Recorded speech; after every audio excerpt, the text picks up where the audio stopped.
Hechos capítulo 2, después de estar 50 días esperando a que llegara el famoso día de Pentecostés, ya ha llegado el día de Pentecostés.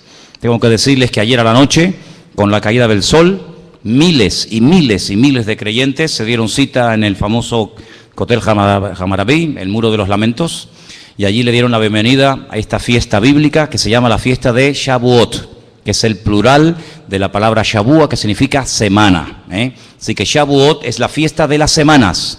Se contaban 7 semanas desde la última fiesta que se celebraba, que era la fiesta de la Pascua. 7 semanas son 49, al día 50, Pentecostés era la fiesta, la segunda fiesta más importante del calendario religioso, no quiero decir judío, sino bíblico, realmente, ¿no? En esa fiesta el Señor decidió hacer algo que nunca había hecho: derramar de su Espíritu Santo sobre un grupo aproximadamente de unas 120 personas, y allí pasó algo que es muy difícil describir y explicar con palabras, muy difícil. Podemos poner muchos ejemplos, podemos compartir de muchas formas, pero explicar lo que allí pasó en aquella mañana temprano es muy difícil. Tenemos unas cuantas información, tenemos un poquito de información, pero realmente fue una experiencia que marcó un antes y un después en la vida de aquellas personas. Viéndolo desde un punto de vista objetivo, sin inclinarnos a un lado ni a otro, podemos llegar a la conclusión, si no fuéramos ni siquiera creyentes, leyendo este pasaje, que las personas que entraron a esta casa, a este aposento alto, llámalo como quieras, y estuvieron allí esperando durante una serie de días, cuando llegó esa fiesta, cuando tuvieron esa experiencia, se convirtieron en personas completamente diferentes a como habían entrado. Sinceramente les digo. Vamos a volver otra vez a Hechos capítulo 2. Y dice en el primer versículo: cuando llegó el día de Pentecostés. Estaban todos unánimes juntos, estaban con un mismo sentir, un solo corazón. Dice, de repente, así, sin esperarlo, sin provocar una situación especial, así, de repente. Dice la Biblia que vino del cielo un estruendo, un ruido, el cual llenó toda la casa donde estaban sentados. Se les aparecieron lenguas, dice, como de fuego, por poner un ejemplo, ¿no? Que se asentaron sobre cada uno de ellos. No fue una experiencia de 4 o 5 y los demás dijeron, ¿y esto qué es? Sobre todos los que estaban allí. No quedó ni uno en aquella congregación, no quedó ni uno en aquella sala que no tuviera la misma experiencia que el que estaba a su lado. Sobre cada uno de ellos, dice la Biblia. Y ahora, para más INRI, para dejarlo bien claro, verso 4 dice, y fueron todos llenos del Espíritu Santo. Y a continuación añade algo muy interesante, dice que comenzaron a hablar en otras lenguas, en otros idiomas, según el Espíritu les daba que hablasen. Ya se ha leído esta porción esta tarde, solamente estoy un poquito volviendo a leerla. Pero la fiesta de Pentecostés, para nosotros los cristianos, los que creemos en el Señor Jesucristo como nuestro Mesías, tiene un significado totalmente diferente a lo que en este momento se está celebrando en Israel, en este mismo momento. Ellos creen que 50 días después de haber celebrado la Pascua en Egipto, ellos recibieron en la península del Sinaí las tablas de los 10 mandamientos, la Torá, la ley de Moisés. Y por eso es un día alegre, porque ellos consideran que ese día se celebró una especie de boda entre el Creador y el pueblo de Israel. Y el acta de ese contrato, el certificado de esa unión espiritual entre el Creador y el pueblo, es la Biblia, o parte de la Biblia, como la conocemos, ¿no? El Humash, o el Pentateuco, los primeros 5 libros de la Biblia, que gracias al Señor los tenemos nosotros también, por supuesto, en nuestras Biblias. Y ellos están celebrando hoy el recibimiento, el regalo que Dios les dio 50 días después de salir de la esclavitud en Egipto. Recibieron la Torá, recibieron la ley. Pero aparte de eso, es una fiesta de mucha alegría, porque es la época de la cosecha. Dice la Biblia que de toda labor siempre hay un fruto, hay un resultado. Y en este caso los agricultores están muy contentos porque después de muchos meses de arduo trabajo, por fin pueden recoger su cosecha. Por eso en el templo, cuando existía, que ya no existe, se llevaban ofrendas no tanto de animales, sino de cereales. Se llevaban panes sin levadura, se llevaba el gomer, que era una ofrenda de cereales a la presencia del Señor, como señal de gratitud, dándole gracias al Señor por haber podido recoger un año más la cosecha. Y eso es lo que para ellos representa Pentecostés. La pregunta es, ¿por qué el Señor decidió que en esa fiesta, en ese día, ocurriera lo que acabamos de leer? Bueno, hay varias razones. En primer lugar, porque Él quería que aquello que iba a ocurrir allí, aquel día y en aquel lugar, no pasara desapercibido. Saben que el nacimiento de Cristo para muchos pasó totalmente desapercibido, ¿sí o no? Cuando el Señor Jesucristo nació, la mayoría de la gente ni se enteró. Ni siquiera el rey Herodes, que vivía al lado, en el famoso Herodión, que hoy en día se puede visitar. Magos de Oriente vinieron y le informaron de que el Mesías había nacido, pero si no se lo llegan a decir aquellos magos de Oriente, Herodes ni se entera. Sin embargo, en esta ocasión, el Señor quería que hubiera constancia, que no fuera algo que pasó y, pues yo no me enteré, yo no sabía nada, sino que Él decidió que ese día, que había miles y miles y miles de personas en Jerusalén, porque era obligatorio que si una persona vivía a menos de 30 kilómetros de la ciudad de Jerusalén, tenía obligatoriamente que ir a Jerusalén a celebrar la fiesta de Shavuot o Pentecostés. Ya habían estado en la fiesta de la Pascua, pero claro, hay 50 días entre una fiesta y otra, son muchos días. Y entonces lo que hacía la gente es que se iba y venían otra vez 50 días a celebrar esta fiesta en Jerusalén. Y era una fiesta en la que venían judíos no solamente de la zona, sino incluso de lugares tan distantes como Arabia, la isla de Creta, Capadocia, Ponto, Bitinia, Italia, etc. Y había miles y miles de personas que en aquellos días estaban allí precisamente por esta fiesta. Y lógicamente estas personas que vivían en otras naciones pues habían aprendido y hablaban el idioma que se hablaba en esos lugares. Los judíos que vivían en Arabia hablaban árabe. Las personas que venían de África hablarían los idiomas o los dialectos que en aquel momento se hablaran en África o en cualquier otra parte del Imperio Romano, ¿verdad? Y es interesante porque dice que cuando estas personas tienen esta experiencia, que ahora vamos a ver en qué consiste, y si esta experiencia hoy en día se puede tener o esto es algo que ha desaparecido completamente, ¿verdad? Pues cuando estas personas tuvieron esta experiencia, la señal visible y audible de que habían tenido esta experiencia es que comenzaron a hablar idiomas que la gente que estaba allí entendía. No porque ellos los hubieran aprendido previamente, si no, no hubiera sido nada milagroso. Hubiera simplemente sido pues un momento de aprovechar que, bueno, yo hablo chino y veo a un chino y le hablo en chino, y hay un árabe y tú hablas árabe, pues háblale a él en árabe, y aquel que habla, no sé, griego, pues tú le hablas en griego, porque esos idiomas los conocemos. No, es que allí nadie conocía nada. Ellos no sabían lo que estaban diciendo. Pero sin embargo, los receptores del mensaje, los que estaban allí decían, pero es que yo lo entiendo. Es que yo le entiendo perfectamente lo que está diciendo, porque está hablando en árabe, está hablando en el idioma en el que yo no es que haya nacido, pero es el idioma del país que se habla, el idioma del país del cual yo vengo. Y además lo que dicen son cosas tremendas, hablan las maravillas de Dios.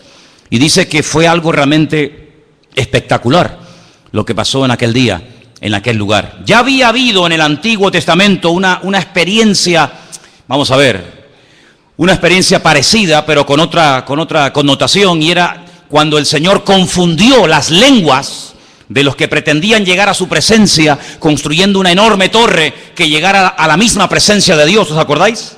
La famosa Torre de Babel. Dice que aquello era imposible pararlo, se habían unido para lo malo, por eso Dios no los pudo destruir. Porque cuando haya unidad, aunque sea para lo malo, Dios respeta el principio de unidad. Por eso pudo destruir Sodoma y Gomorra, por eso pudo destruir, ¿verdad?, a la tierra, a la humanidad durante el diluvio, porque no se unieron. Pero cuando haya unidad, que es un principio bíblico, aunque sea para lo malo, Dios lo tiene que respetar. Entonces Dios lo que hace es que confunde las lenguas y allí nacen muchos idiomas que hoy en día se hablan, aunque a muchos les cueste creer esto, pero es así. Pero esta experiencia no fue para confundir, fue para aclarar. Aunque hemos leído esta tarde y habéis visto que algunas personas que estaban allí dicen que estaban perplejas, otras estaban confundidas y otras simplemente lo que hacían, lo típico, cuando no entiendo algo, me burlo y me río. ¿Qué reacción vas a tener tú? ¿Te vas a reír? ¿Vas a quedar confundido ante esto? ¿O vas a decir, bueno, yo quiero saber más de esto? Porque la pregunta es, la experiencia que esta gente tuvo en el aposento alto de hablar en otras lenguas, de cambiar sus vidas radicalmente, porque hay que ser muy torpe para no darte cuenta que la gente que entró allí salió completamente diferente. Bueno, de hecho te digo, durante los días de espera, ¿a quién le predicaron? ¿Por quién oraron? ¿Qué mensaje compartieron? Ninguno. Es que no se atrevían. Pero es que ellos no tenían un conocimiento adquirido de los años que habían vivido con el Señor. Claro, muchísimo más conocimiento del que nos podemos imaginar. Nosotros contamos cosas de Cristo porque las hemos leído, pero ellos no las leyeron, ellos las vivieron en carne propia. Ellos vieron los milagros, ellos vieron cómo la gente se manifestaba con demonios, ellos lo vieron caminar por encima de las aguas, ellos le vieron crucificado, ellos le vieron resucitado, ellos no necesitaban leer nada. Ellos eran testigos oculares, presenciales de aquellos acontecimientos que cambiaron el rumbo de la historia. Y entonces, ¿por qué no salían por las calles a contar eso? Porque les faltaba poder. Tenían el conocimiento, pero podríamos decir, para que nos entendamos, los cubanos dirían que les daba pena. ¿Me habéis entendido, no? Tú dices eso en España, dice, ¿pena de qué? Sabéis que los cubanos dicen, me da pena, y nosotros decimos, le daba vergüenza, le daba lache, ¿no? Le daba lache. Ellos necesitaban ser capacitados sobrenaturalmente para poder predicar lo que sabían, lo que habían vivido, pero no tenían la autoridad, no tenían el poder, tenían el conocimiento. Pero ¿quién es capaz de ir por las calles de Jerusalén predicando, orando por los enfermos? Ni uno, ni Pedro, el más atrevido, se atrevió a hacerlo. Pero después del día de Pentecostés sí. Hay una transformación en este hombre total y absoluta. Días atrás le daba vergüenza que le dijeran, tú eres uno de ellos. No, que yo, sí, tú eres uno de ellos. No lo puedes ocultar, no lo puedes disimular, hablas igual que ellos. Y días más tarde, no tiene nadie que decirle, Pedro, ponte de pie, venga, aprovecha, predica, sino que se pone en pie y predica la palabra, y todo lo que predicó no lo tenemos en la Biblia. Quiero decirles que ahora cuando lo leamos, dice que, y con otras muchas palabras les hablaba y les testificaba del poder de Dios. ¿Qué les pasó a esta gente? ¿Qué les pasó de pasar de una cobardía total y absoluta a ser los hombres más osados y atrevidos que ni bajo tortura se callaban? Los torturaban y salían y volvían otra vez a predicar. Y les prohibían categóricamente que predicaran, que oraran por la gente, que predicaran de Jesucristo, que no hablaran más de Él. Y seguían y seguían. Y hermano, ni debajo del agua se callaban. Allí pasó algo que, te vuelvo a repetir, es muy difícil de escribir con palabras. Pero allí pasó algo que cambió la vida de esta gente. Imagínate que tuviéramos aquí una máquina. Haz un poquito de uso de tu imaginación. Te metes en esa máquina y te transportas en el tiempo. Volvemos 2000 años atrás. Domingo, 6 en punto de la tarde, ciudad de Jerusalén. ¿Quieres encontrar una iglesia donde congregarte con los hermanos, sí o no? Te han dicho que allí está Pedro, Santiago, Tomás. Y dices, uy, yo quiero conocer a esta gente, quiero ir a un culto de la iglesia primitiva. Y vas buscando, oye, ¿sabéis por aquí los cristianos, los discípulos? Sí, mira, están allí reunidos en una casa, no sé, están ahí metidos, orando, no sé cuánto tiempo llevan metidos. Y vas para allá, para el culto. Y cuando llegas, te encuentras a 120 personas hablando en otras lenguas. Y uno de ellos, si prestas atención, dice, ¡ay! Está hablando en español.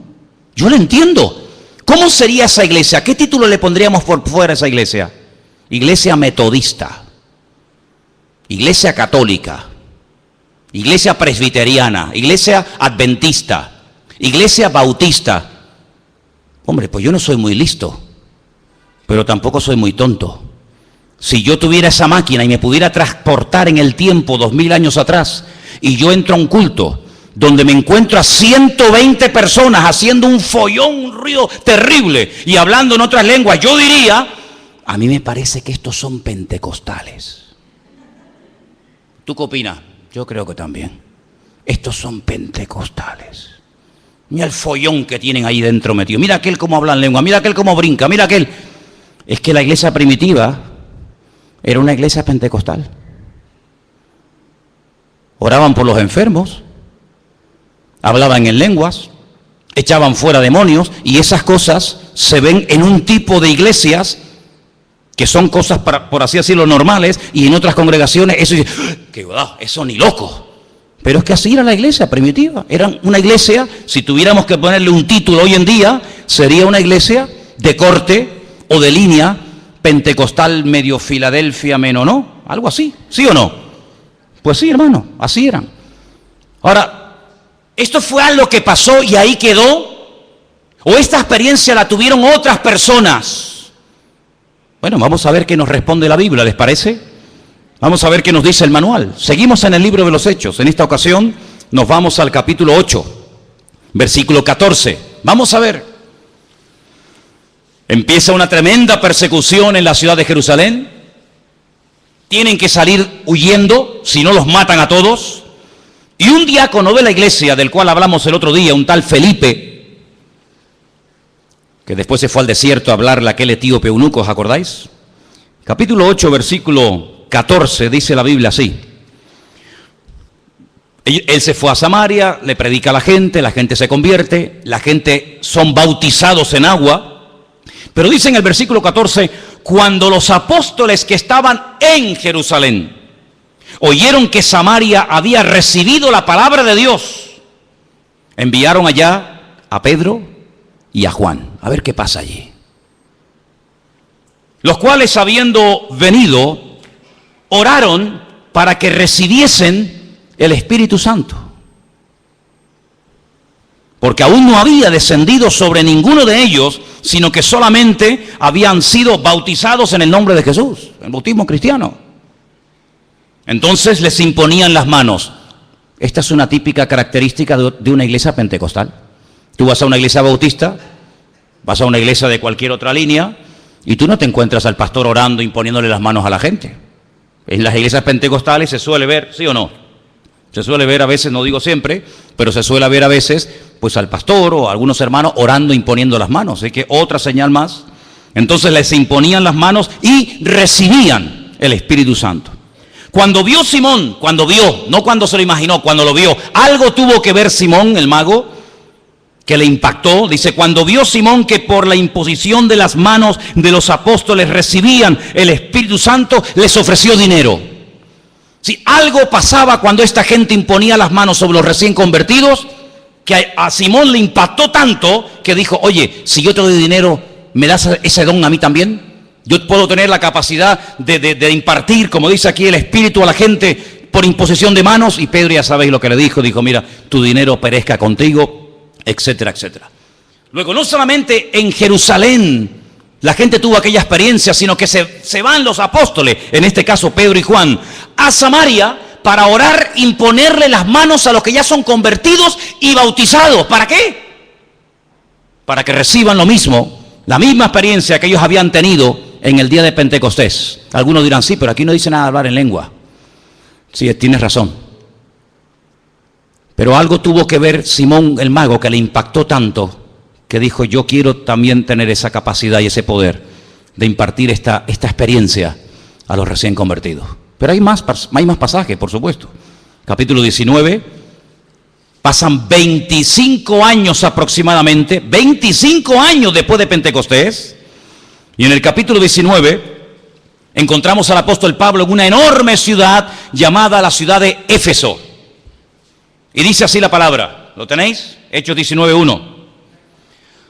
Aconteció que entre tanto que Apolos estaba en Corinto, Pablo, después de recorrer las regiones superiores de Éfeso y hallando a ciertos discípulos, les dijo, ¿recibisteis el Espíritu Santo cuando creísteis? Y ellos le dijeron, ni siquiera hemos oído si hay Espíritu Santo. Entonces les dijo, ¿en qué fuisteis bautizados? Ellos le dijeron, en el bautismo de Juan el Bautista, ya había muerto hacía 30 años atrás por lo menos. Dijo Pablo: Juan bautizó con bautismo de arrepentimiento, diciéndole al pueblo que creyesen en aquel que vendría después de él, esto es, en el Señor Jesucristo, en el Mesías. Cuando oyeron esto, fueron bautizados en el nombre del Señor Jesús, y habiéndole impuesto las manos, vino sobre ellos el Espíritu Santo, y otra vez, 25 años después del día de Pentecostés, se vuelve a repetir la misma experiencia. Al imponerle las manos, dice, hablaban en lenguas y además añade, profetizaban.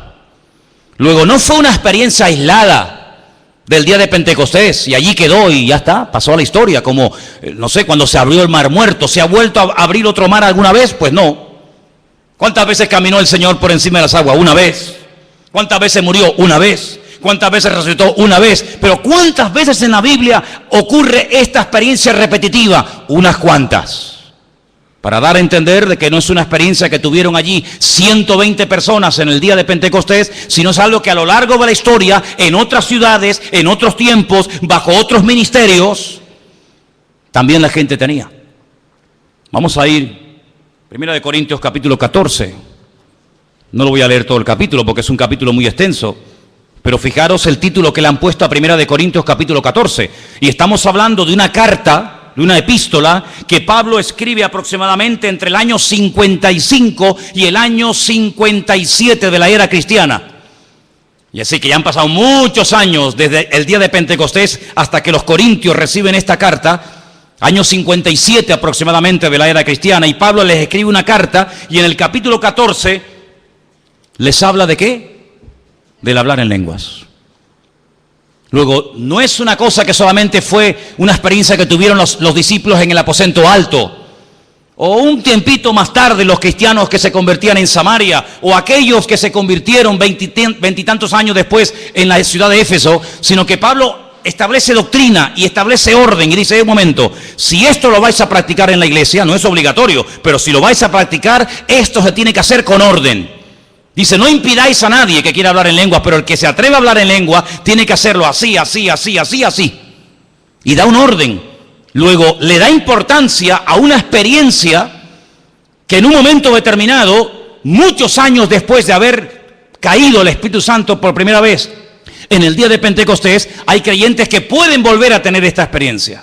Ahora, volviendo al capítulo 2 del libro de los Hechos, capítulo que estamos analizando en esta tarde, hay un momento que Pedro está compartiendo, y quiero ponerles ahí un momentito en la pantalla unos apuntes para que veáis las 4 palabras diferentes que aparecen en el libro de los Hechos, que son 4 tipos diferentes de predicación. La palabra querigma aparece en el libro de los Hechos y hace referencia a una proclamación pública. ¿Qué es un querigma? Es cuando un vocero, cuando una persona se ponía en pie y daba un mensaje. En este caso el mensaje del Evangelio, se sobreentiende, ¿vale? Entonces no es un mensaje que lo damos así privadamente en una habitación donde nadie nos escucha, no es una conversación, un estudio bíblico entre 3 o 4 hermanos a puertas cerradas, sino que es un mensaje que se proclama a los 4 vientos, para que todo el mundo lo oiga. Eso es un querigma. La proclamación pública de un mensaje, en este caso del mensaje del Evangelio. Luego aparece otra palabra también, que es la palabra didaje, que es una proclamación, pero más que una predicación, es una enseñanza. Cuando se daba una enseñanza sobre un tema concreto, eso se llamaba didaje. Luego hay otra palabra que también aparece en el libro de los Hechos, y es la palabra paraclesis, que es una exhortación. Cuando se exhortaba en una predicación a alguien a hacer algo o a no hacer algo, se utilizaba otra palabra. Pero también aparece la palabra homilía, una palabra que ya es más conocida que las anteriores, ¿no? Es el desarrollo progresivo de un tema. Cuando se da un tema, se desarrolla progresivamente, punto número 1, punto número 2, de la A vamos a la B, de la B vamos a la C, pues eso era una homilía. Si ustedes estudian y analizan el mensaje que el apóstol Pedro da en el día de Pentecostés, hay esas 4 características. Hay una proclamación, hay una enseñanza, hay un desarrollo de un tema, pero curiosamente añade algo que es muy típico en el libro de los Hechos, y es advertir a la audiencia de que como no cambien, como no hagan caso, como no se arrepientan, van a sufrir unas severas consecuencias. Dicen que por ahí a veces hay gente cuando le dices algo y dice, ¿me estás amenazando? Tú lo has dicho alguna vez, ¿verdad? ¿A que sí? A mí no me amenaces, ¿eh? Bueno, pues en la Biblia hay muchas amenazas, muchas advertencias, diciendo, si no os arrepentís, todos pereceréis. Si eso no es una advertencia, que baje Dios y lo vea.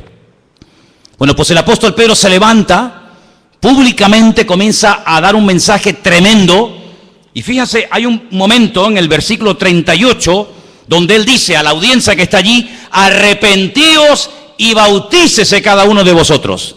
Allí estaban los sacerdotes, allí estaban varones piadosos, dice la lectura que hemos leído esta tarde, varones piadosos que habían venido de todas las naciones de la tierra. Y este pescador de Galilea, que no es un religioso, que no es un escriba, que no es un fariseo, les dice, arrepiéntanse, arrepiéntanse.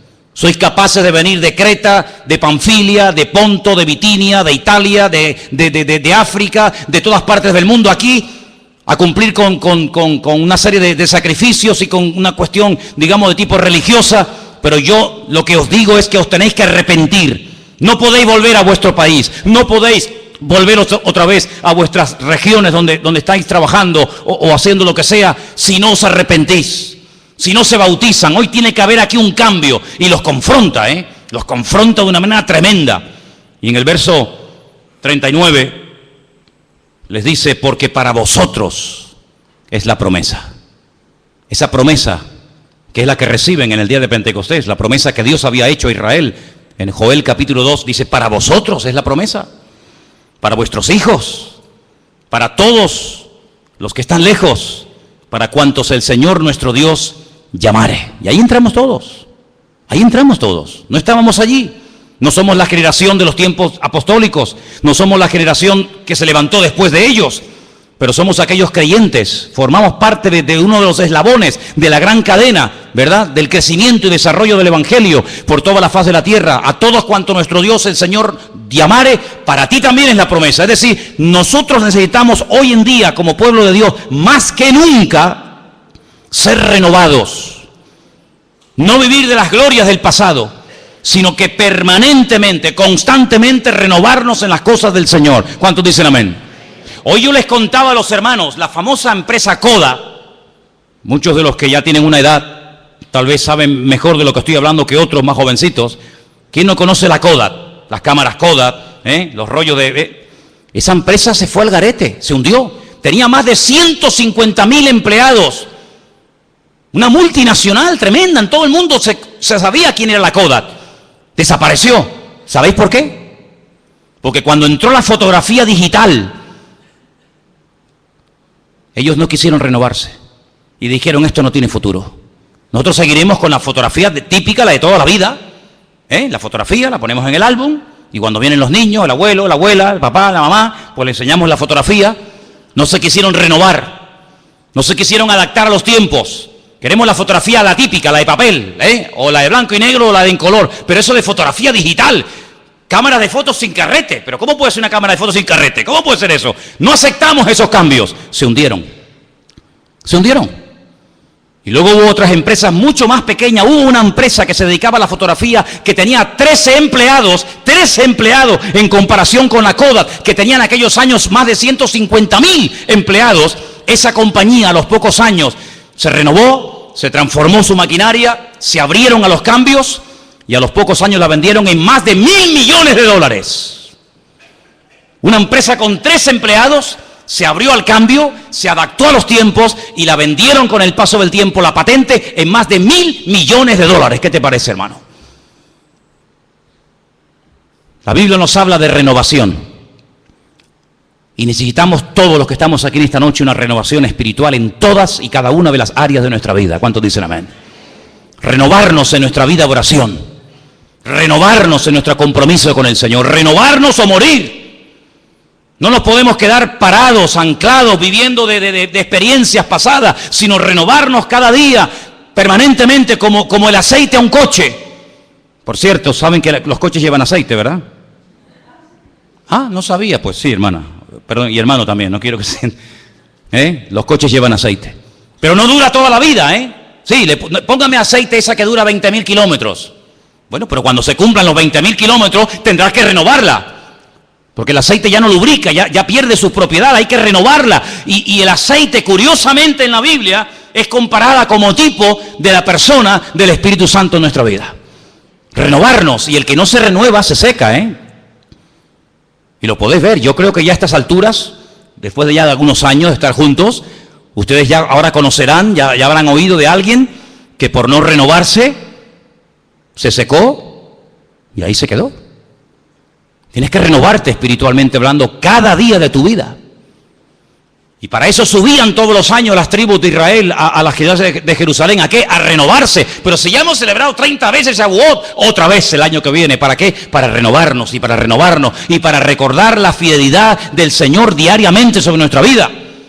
Y eso es lo que el Señor quiere, que nos renovemos. Y eso es lo que es Shavuot. Es una fiesta de alegría, es una fiesta de júbilo, es una fiesta donde se reconoce que la cosecha, sí, en una parte hay una parte humana, una parte de trabajo, porque evidentemente hay que regar, hay que abonar, hay que quitar las malas hierbas, pero el crecimiento, quien lo ha dado, realmente ha sido el Señor.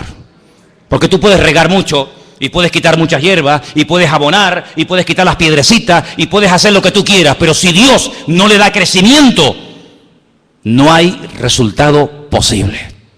Y Shavuot era una fiesta donde se agradecía al Señor públicamente en el templo de Jerusalén la fidelidad del Señor para su tierra y para los campos. Y por eso la gente iba con alegría, no tanto a recibir, sino a dar, reconociendo la bondad y la misericordia del Señor. ¿Cuántos dicen amén? Hermanos queridos, el diablo también se ha renovado, ¿sí o no? Ya lo creo. El diablo usa la tecnología y bien que la usa. ¿Saben cuántos miles de jóvenes están dejando suelo europeo? Están dejando trabajo, están dejando familia, están dejando muchas cosas para irse a otros lugares a hacer no sé qué. ¿Y cómo les llega esa información? ¿Y cómo son seducidos y enganchados a jugarse la vida por causas perdidas? Por la tecnología. Porque el diablo sabe perfectamente cómo mover los hilos y cómo tocar la fibra sensible de la gente, utilizando la necesidad económica, utilizando la parte espiritual o la parte económica o lo que sea. Y el diablo se renueva. Si uno comienza a analizar cómo el enemigo se ha movido desde el principio de los tiempos hasta hoy en día, uno se queda asombrado de ver cómo que el diablo no ha quedado estancado con aquellos sistemas de antaño, sino que siempre ha ido a más y a más y a más, y nada lo detiene, sino solamente la oración del pueblo del Señor. Leía en estos días, no me voy del tema, pero solamente para que veáis, leía en estos días el primer asesinato. La primera persona que muere en la humanidad, ¿quién fue? Abel. ¿Quién lo mató? Su hermano. No murió de un infarto, no murió de mayor, no murió en un accidente, sino que lo asesinaron, lo mató, su propio hermano. Increíble. Salgamos al campo a dar un paseo, su hermano se levanta contra él por celos, por envidia, por lo que fuera, y lo mata. Menos mal que no mató al otro, quedaba otro, quedó Set. Pero tiempo más tarde ese espíritu de muerte, ¿qué es lo que hace Faraón? Ya no quiere uno, ahora todos. Y selecciona, no, las mujeres y las niñas no me interesa, quiero que maten a todos los niños. Fíjate, de Caín, que se conformó con matar a uno, ahora Faraón quiere matar a más, en este caso a los niños. Pero tiempo más tarde el diablo dice, no, también las mujeres, también las niñas, y pone en el corazón de aquel perverso Amán, libro de Esther, la exterminación total y absoluta de hombres, mujeres, ancianos, niños, todos los que sea, ¿verdad? Porque el diablo siempre va más, empezó por uno, después por un poquito más, y después un poquito más, y si no fuera por la oración de la iglesia, si no fuera por la misericordia y por la mano poderosa de nuestro Dios, nos destruía a todos. Dice la Biblia que si aquellos días Dios no los acorta, nadie sería capaz de salvarse. Mas por causa de los escogidos, el Señor acortará los últimos tiempos. Y pregunta el Señor, ¿hallará fe el Hijo del Hombre cuando venga a la tierra? ¿Hallará fe? No cánticos y aplausos, sino ¿hallará fe? ¿Qué te parece? El diablo siempre quiere hurtar, matar y destruir. No le importa utilizar cualquier tipo de sistema, si es la guerra, si es la política, si es la religión, si es internet, lo que sea. Pero él va por todas. Él tiene claro cuáles son sus objetivos. Y el Señor lo tiene frenado. El Señor lo tiene ahí parado, ¿verdad? Pero amados hermanos, cuando vamos al día de Pentecostés encontramos que los que esperaron fueron premiados y fueron bendecidos. ¿Cuántos dicen amén? Merece la pena esperar en Dios. Díselo al que está a tu lado. Merece la pena esperar en el Señor. Merece la pena. Un día, otro día, y otro día, y otro día, y no pasa nada, y tú sientes algo, yo no siento nada, y tú ¿qué tal? Yo no veo nada, pues vamos a orar más, sí, pero hermano, vamos a orar más, y otro día, y un día se iban 10, y otro día se iban 8, y otro día se iba la familia tal y la familia cual, y otro día no sé qué, y aquello cada vez iba a menos, y de 500 pasaron a 120. Eso dice la Biblia. Pablo dice que cuando el Señor resucitó, ¡pum!, se apareció a 500 hermanos a la vez, y Pablo dice en 1 Corintios 15, y muchos de esos hermanos, muchos de esos testigos oculares aún viven. Seguramente Pablo se entrevistó y habló con ellos. Oye, ¿tú lo viste? ¿Y cómo fue? ¿Y dónde fue? ¿Y a qué hora? ¿Y qué aspecto tenía? ¿Seguro? Seguro que sí. Bueno, pues esos 500 hermanos oyeron la orden del Señor: id a Jerusalén y esperad la promesa del Padre. Allí se van. Pero cuando llega el día de Pentecostés, bueno, antes del día de Pentecostés, Lucas, que es un hombre que se da cuenta de los detalles y lo va apuntando y lo va escribiendo todo, pues se da cuenta, hace así cuenta la gente por encima y dice: oye, aquí falta gente, ¿eh? Aquí falta mucha gente. Faltan más de los que están. Éramos 500 y hay 120. Aquí faltan 380 personas, ¿eh? En una semana se nos han ido 380 personas. ¿Dónde estaban? ¿Alguien sabe dónde estaban? ¿Alguien sabe qué estaban haciendo? Yo no te lo podré decir nunca porque la Biblia no lo dice. ¿Cómo te lo voy a decir? Pero yo sí te puedo decir muchas cosas de los 120. Porque fueron los que esperaron. Fueron los que vencieron la tentación de decir: mira, estamos perdiendo el tiempo. Yo he visto a tantos 380 que se van. Es mucho más fácil irse que perseverar fielmente en los caminos del Señor. Es mucho más fácil ir a favor de la corriente, eso no cuesta. Métete en un río. Hace unos años nos fuimos con Ruth, la hija de Marcos. Ellos están hoy en Madrid, sus padres celebran hoy su 50 aniversario de matrimonio, bodas de oro. Y nos fuimos al río Miño. ¿Os acordáis? Miriam estaba conmigo. Nos metimos en el río Miño aquí, y si no nos damos cuenta y salimos, aparecemos al final de Portugal, porque la corriente te lleva. No hace falta hacer nada, tú te estás quieto, la corriente te lleva, y te lleva. Crucé el río Paraná en Piragua, ¿sabes? Con el hijo del pastor Norberto Carlini. Me dijo un día: ¿te animas a cruzar el río Paraná en Piragua? Digo, venga, lo que haga falta. Dice: pero tenemos que llegar allí, pero no podemos ir desde aquí hasta allí, sino tenemos que lanzarnos allá arriba para que la corriente nos vaya bajando y al final lleguemos allí. Porque como salgas de aquí para ir enfrente, al final terminamos en Paraguay, en vez de en la otra orilla del río. Porque la corriente te lleva. Amigo, nadar a favor de corriente no cuesta nada, te dejas llevar. Pero lo que cuesta es ir en contra de la corriente. Porque tú dices: bueno, voy contra corriente, pero voy a descansar un poquito, voy a pararme. No puedes, porque en el momento en el que te paras, retrocedes todo lo que has avanzado. Pero a eso nos ha llamado el Señor, a ir en contra de la corriente de este mundo. El apóstol Pedro dice: a ellos les sorprende, a ellos que antes nos conocían, a ellos con los que antes hacíamos lo que hacíamos, a ellos les sorprende que no sigáis con ellos a favor de la corriente. Les sorprende. ¿Pero qué te ha pasado? ¿Estás loco? Pero sin embargo yo les digo a todos ustedes en esta tarde, y sobre todo a los jóvenes y a los que están luchando por salir de la basura, les digo: lucha contra corriente, porque merece la pena ir en contra de la corriente. Porque, amados hermanos, cuando alguien va a favor de la corriente, el cuerpo a veces murió y ni lo encuentran, se lo llevó. Pero cuando alguien lucha en contra de la corriente, siempre llega a su objetivo, y esa persona es premiada y galardonada, dice la palabra de Dios. Como el salmón, qué ejemplo tremendo, ese pez, que aquí en España, gracias al Señor, tenemos mucho, en Asturias. ¿Hay algún asturiano aquí? ¿No hay ningún asturiano?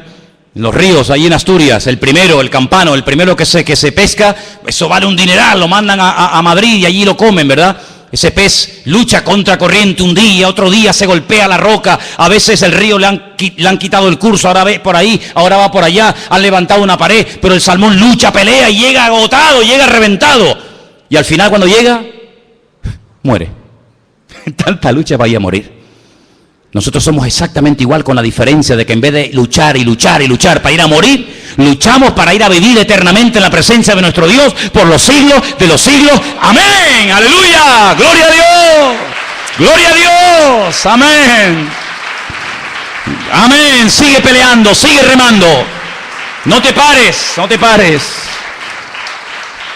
Porque como te pares te lleva la corriente, amigo. ¿No hay un refrán que habla del camarón? ¿O cómo es? Camarón, camarón, que se duerme se lo lleva la corriente. Dile que te duerma. Camarón, camarón. Camarón, camarón, no te duermas que te lleva la corriente. Así le pasó al camarón de la isla. Yo creo que fui el último pastor que oré por el camarón de la isla. En una campaña que teníamos allí ¿en dónde era? En la base militar esta donde está la americana. ¿Cómo está? En Rota. Estábamos allí una tarde y entró una muchacha llamada La Chispa, o Chispa. Y me dice, hermano, vengo con mi marido, ¿puedes orar por él? Y ahí lo trajeron al pobre camarón en una silla de ruedas. Digo, pues este es el camarón, ¿cómo estará el gambón? Venía destrozado el hombre. Y oré por él. Y bueno, cuando le pregunté, le dije, ¿quieres que ore por ti? Y me dice, estoy podrido. Un hombre que tuvo el mundo en la mano. Un hombre que era para mucha gente, perdonen, un dios. Y sin embargo murió destrozado, ¿verdad? Porque camarón, camarón, si te quedas dormido te lleva la corriente. Pero por eso dice la Biblia, despiértate, despiértate tú que duermes y te alumbrará Cristo Jesús. Porque es fácil acomodarse. Es verdad, hermano, ¿sí o no? Es fácil acomodarse. Es fácil decir, bueno, yo ya he luchado, yo ya he peleado, yo ya he hecho tanto, yo he hecho no sé qué. Vamos ahora a bajar un poco el pistón, ahora que vamos a darle paso a la juventud, ahora vamos a descansar un poco, a vivir de la gloria. Que eso en el reino no existe. Que eso en el Señor no existe. Que en el Señor, en el momento en el que baja la guardia y dice, ya no puedo más, estoy cansado, el Señor dice, sí, fuera, venga, ahora unjo a otro. ¿No le pasó eso a Elías? Cuidado como oras. Es mejor que no ores en tu tiempo de desánimo que orar tonterías que Dios te toma la palabra y te quita de en medio. Señor, estoy solo. Todo el mundo adorando a Baal. Nadie te honra, nadie te obedece. Y el Señor dice, sí, no me digas. Tú no sabías que hay 7,000 que no han doblado su rodilla ante Baal. Ah, pues no lo sabía. Es que no te hace falta saberlo. A ti no te importa si estás tú solo, si son 5,000 o son 4 millones. Tú haz tu obra y punto, y olvídate de los demás. Pero te digo que hay 7,000 que no han doblado su rodilla ante Baal. Y le dice, Señor, yo ya no puedo más, quítame la vida. Y el Señor dice, sí, vale, pues vete a ungir a otro. ¿No quieres la unción? ¿No quieres utilizar los dones que yo te he dado, la capacidad que yo te he dado? ¿No lo quieres? ¿Se acabó tu tiempo? Tú lo dices y por la boca muerde el pez, amigo. Vete y unge a otro y a los pocos días el Señor se lo lleva a su presencia. Por eso lo que tienes, úsalo, no te quejes porque Dios te ha dado cosas para que tú las uses para la extensión del reino. Y si no las usa, se las dará otro. Porque el Señor lo que quiere es que todos y cada uno de nosotros pongamos la mano en el arado y no miremos atrás. El apóstol Pedro se levanta ese día, y quiero leer unos versículos más antes de terminar. Pedro se levanta, llama a la gente al arrepentimiento, y dice la Biblia, versículo 41, así que los que recibieron su palabra fueron bautizados. Se añadieron aquel día como 3,000 personas. Perseveraban en la doctrina de los apóstoles, en la comunión unos con otros y en el partimiento del pan y en las oraciones. Aquello fue un cambio espectacular, radical. Sobrevino temor a toda persona, muchas maravillas y señales eran hechas por los apóstoles, y todos los que habían creído estaban juntos y tenían en común todas las cosas. ¿Vieron lo que hacían? Vendían, en vez de comprar, vendían. Ellos vendían, ellos no compraban. Ellos vendían sus propiedades y sus bienes y los repartían a todos según la necesidad de cada uno. ¿Quién? Yo vendí una finca para dársela a otro. Es que eso es lo que hacían. Eso es lo que ellos hacían. Vendían su patrimonio para bendecir al pueblo de Dios. Eso es lo que hacían. Yo no lo he escrito, eso está ahí. Vendían y lo repartían a todos y perseveraban unánimes. Sí, porque tú puedes vender y puedes lo que quieras, pero si después no perseveras, de nada te sirve. Perseveraban unánimes cada día en el templo. Partían el pan en las casas, comían juntos con alegría, sencillez de corazón, alababan a Dios, tenían favor con todo el pueblo y el Señor añadía a la iglesia los que habían de ser salvos. Eso fue a partir del día de Pentecostés. Es decir, si tú lees capítulo 1 de Hechos, te encuentras a un cierto tipo de personas completamente diferentes a partir del capítulo 2 del libro de los Hechos. Algo pasó esa mañana allí, y digo mañana porque la Biblia dice que fue a las 9 en punto de la mañana, cuando ocurrió esto. Algo ocurrió allí que Pedro nunca más fue la misma persona. Algo pasó allí que como una especie de onda expansiva nos ha llegado hasta nosotros hoy en día. Muchas veces me he preguntado, si en este momento nosotros fuéramos la primera, no la última, la primera generación de creyentes del planeta Tierra, digamos que los que estamos aquí esta noche somos los únicos que hemos reconocido, que hemos aceptado al Señor Jesucristo como el Hijo de Dios, como el Mesías, como el que murió y como el que resucitó. No hay nadie, ni en La Gomera, ni en la península, ni en Europa, solamente fuéramos nosotros los únicos. Y de nosotros dependiera que este mensaje se llevara hasta el último rincón del mundo, ¿qué ocurriría? Tenemos internet, tenemos móviles, tenemos satélites, tenemos aviones, tenemos barcos, tenemos todo lo que nos dé la gana. ¿Seríamos capaces en 20, 30, 40 años, si fuéramos, repito, hipotéticamente, la primera generación de creyentes, de traspasar el testigo a la siguiente generación, y a la otra, y a la otra, y a la otra? ¿O esto en cuestión de 10, 15, 20 años se terminaría diluyendo y se acabaría y no pasaría el Evangelio a otras generaciones? ¿Se imaginan? ¡Qué tragedia! Pues eso fue lo que pasó con esta gente. Sin internet, sin satélites, sin aviones, sin barcos, sin ordenadores, sin nada, sino solamente la palabra y lo que se pudiera más o menos escribir. Desde 2000 años atrás hasta hoy nos ha llegado a nosotros el Evangelio. Pero es que esa gente tenía una característica que es muy difícil encontrarla hoy en día entre los cristianos. Y es que esa gente estaba loca, apasionadamente loca por Cristo y por alcanzar el mundo para el Señor.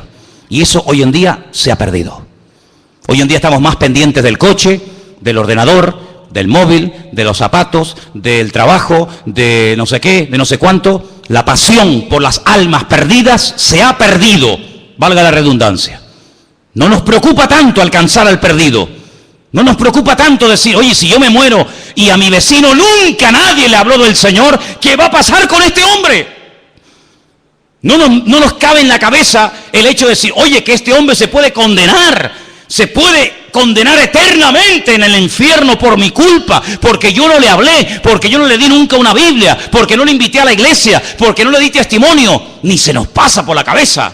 Alguien le hablará, yo ahora no tengo tiempo, oye, que es muy tarde, que yo tengo mis clientes, que yo tengo mi deporte, que yo tengo mis viajes, que yo tengo mis obligaciones. No, tu obligación no es esa. Tu obligación, nuestra obligación, es ir por todo el mundo y predicar el Evangelio a toda criatura, a tiempo y fuera de tiempo, quieran o no quieran. Pero eso no nos cabe en la cabeza. No hay predicador hoy en día que sea capaz de movilizar a su iglesia y meterle e inculcarle el fuego por las almas perdidas. Es que eso yo lo tengo más claro que el agua. Alguno responderá, se emocionará en un culto, uy, le tocó, pero llega el martes o el miércoles, y ese que lo ves aquí hoy llorando, lo ves el miércoles, y dice, no, ya no voy a ir más. Pero tú no estabas el domingo llorando aquí.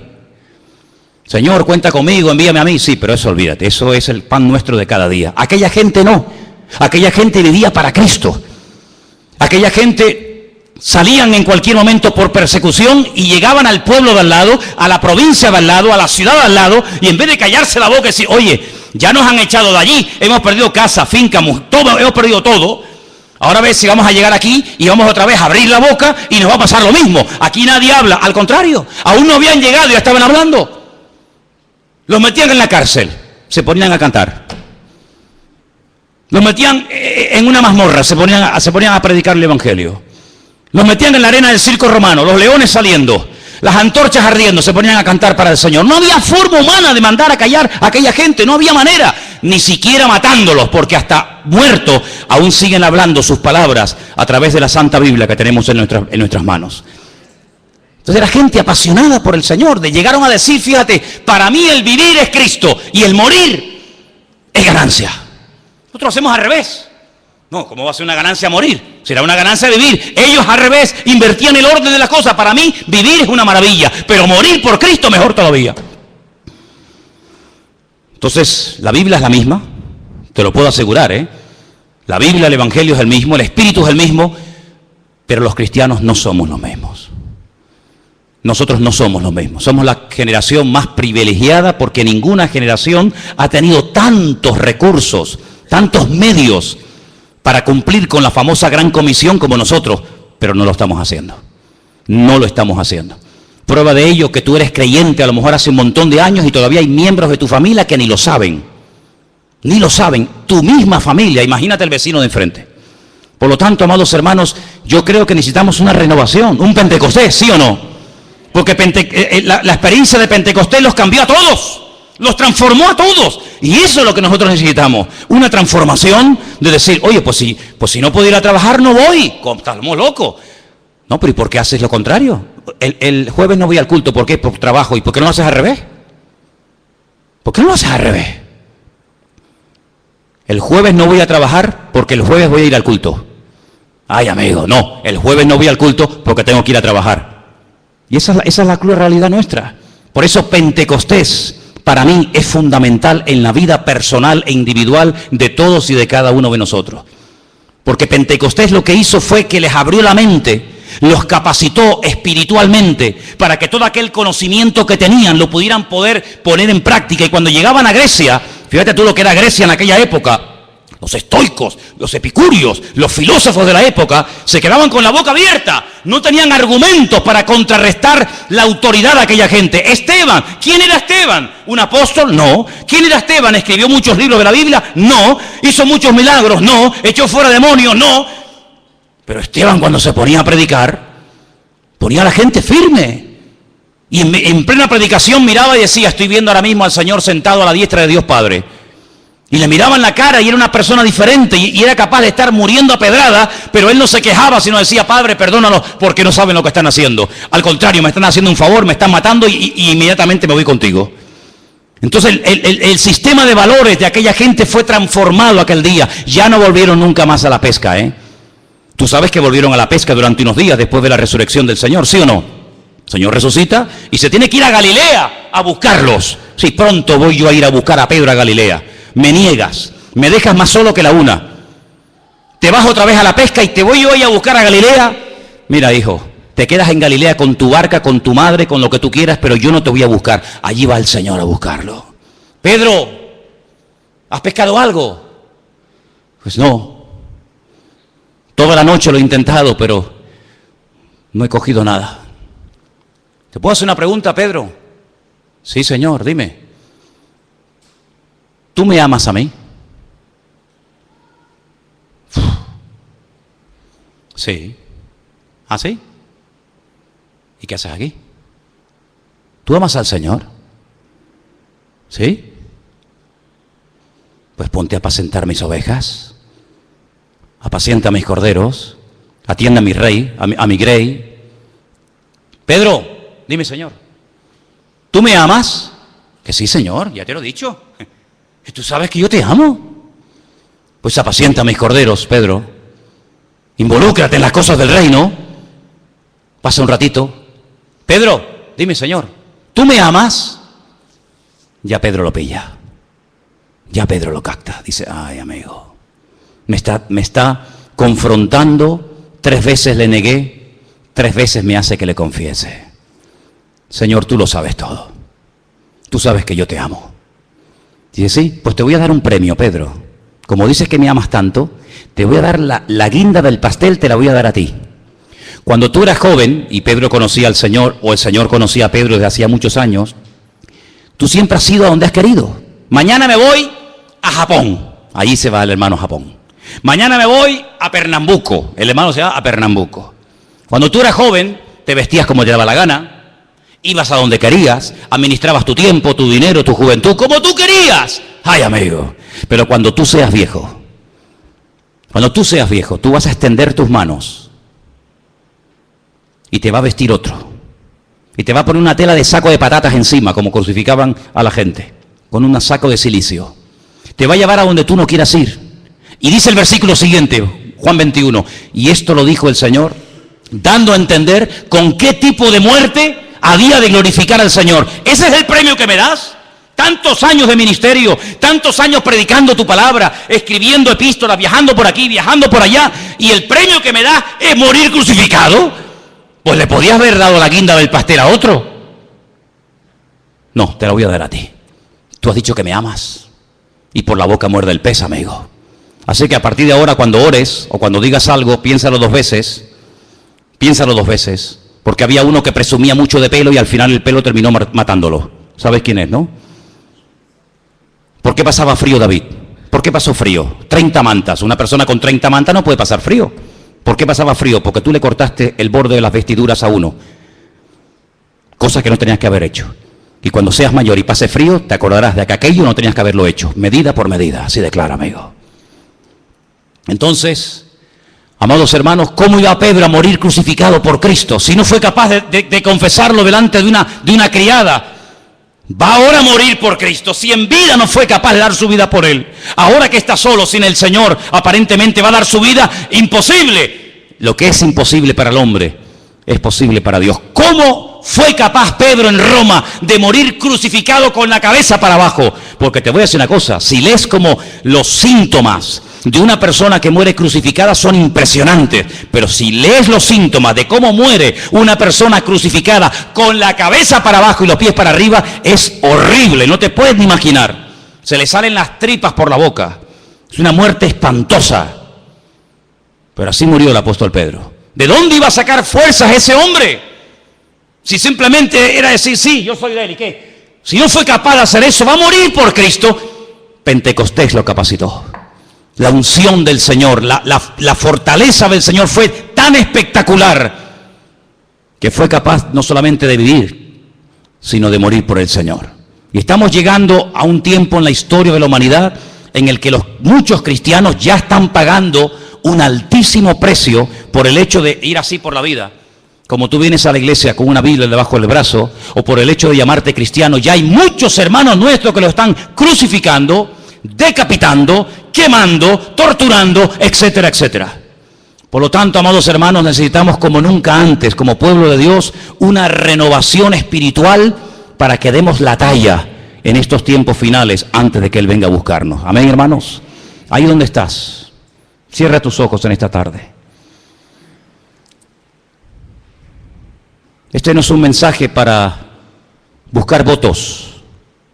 Yo no busco votos ni aplausos, no me hacen falta. A otros sí. Otros sí necesitan votos y aplausos cuando predican o cuando dan discursos. Yo no hablo para que, ¡ay, qué bonito! Mañana voto sí. Dame la papeleta que mañana te voto. No. Este mensaje es para hacerte recapacitar y para que busques de verdad, de corazón al Señor. Y te digo categóricamente, con la Biblia en la mano, sin el poder del Espíritu Santo, es totalmente imposible poder vivir una vida en victoria. Totalmente imposible. Dice la palabra del Señor, escucha bien estos versículos.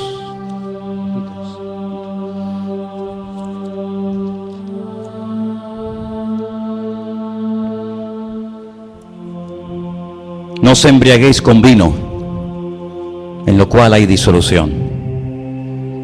Antes bien, sed llenos del Espíritu, hablando entre vosotros con salmos, con himnos y cánticos espirituales, cantando y alabando al Señor en vuestros corazones, dando siempre gracias por todo al Dios y Padre en el nombre de nuestro Señor Jesucristo.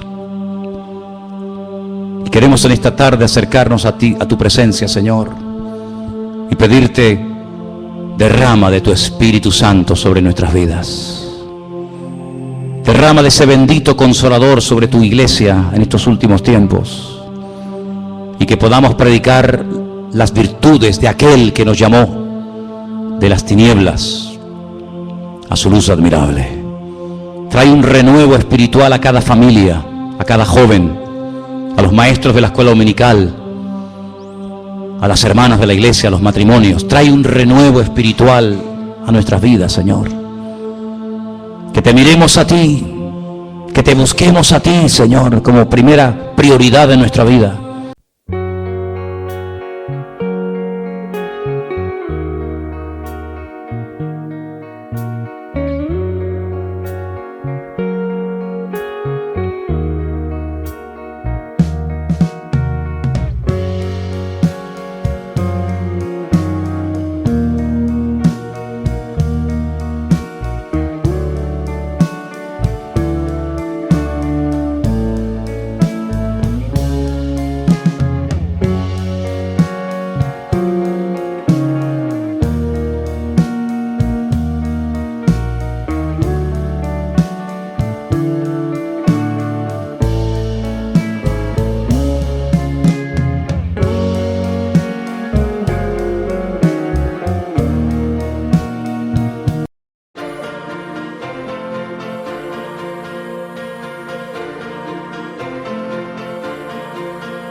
Que todo gire en torno a ti, Señor, y a tu palabra. Nos des o no nos des, no, me da igual. Lo que queremos es servirte, agradarte en todas las cosas que hagamos. Quita la rutina, la monotonía, la religiosidad, el conformismo, y trae un renuevo espiritual a nuestra vida, Señor Jesús. Como dice la canción, renuévame, renuévame, Señor Jesús, ya no quiero ser igual. Dígaselo con sus propias palabras al Señor, ¿sí? Dígaselo al Señor ahí sentado en su asiento. Señor, reconozco que tengo que ser renovado. El aceite tiene que ser renovada cada día.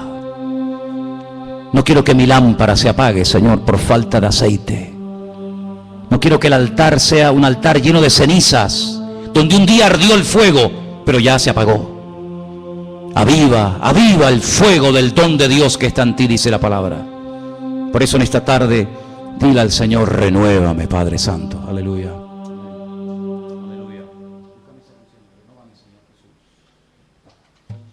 Renuévame, Señor Jesús. Ya no quiero ser igual.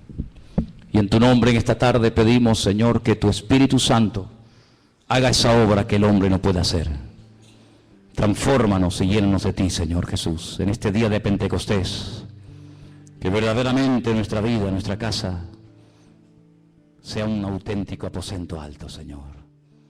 Bendito sea tu nombre, mi Dios. Póngase de pie conmigo en esta tarde, hermano.